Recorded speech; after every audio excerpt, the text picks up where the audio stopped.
नमस्ते प्रणाम। तो चली रहा लोग के हम चैती नवरात्र होता तो ओकरा के एगो हम देवी जी के गीत सुनावे जा रहल बानी, तो एक बार जरूर सुनब जा।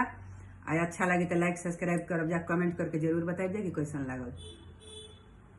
हरी रात बायन हरिया सोन सान बाए मैया, रात बायन हरिया सोन सान बाए मैया, हावा बहेला पुरवैया ए मैया, हावा बहेला पुरवैया ए मैया।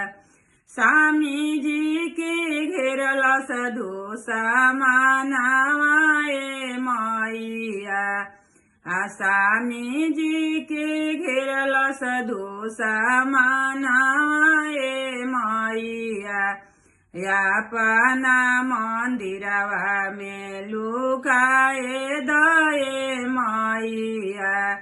अरे बेटावा के घेरल सधु समानावा ए मैया, बेटावा के घेरल सधु समानावा ए मैया।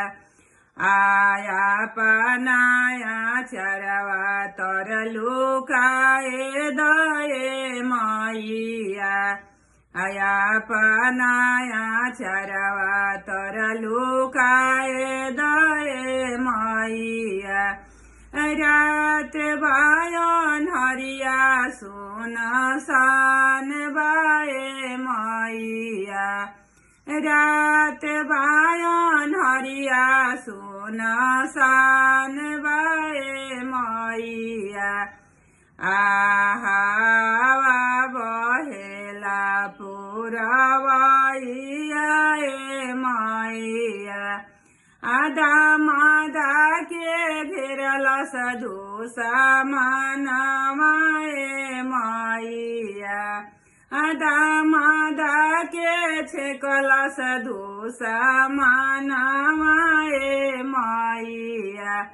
अरे निमिया के गछिया तर लुकाए दए मैया, निमिया के गछिया तर लुकाए दए मैया। रात बायन हरिया सोन सान बाए मैया, हावा बहेला पुरवैया ए मैया, हावा बहेला पुरवैया ए मैया। भैयावा के छेकल सधु समानावा ए मैया, भैयावा के छेकल सधु समानावा ए मैया। अरे ओढ़ौल के गछिया तर लुकाए दए मैया, ओढ़ौल के गछिया तर लुकाए दए मैया।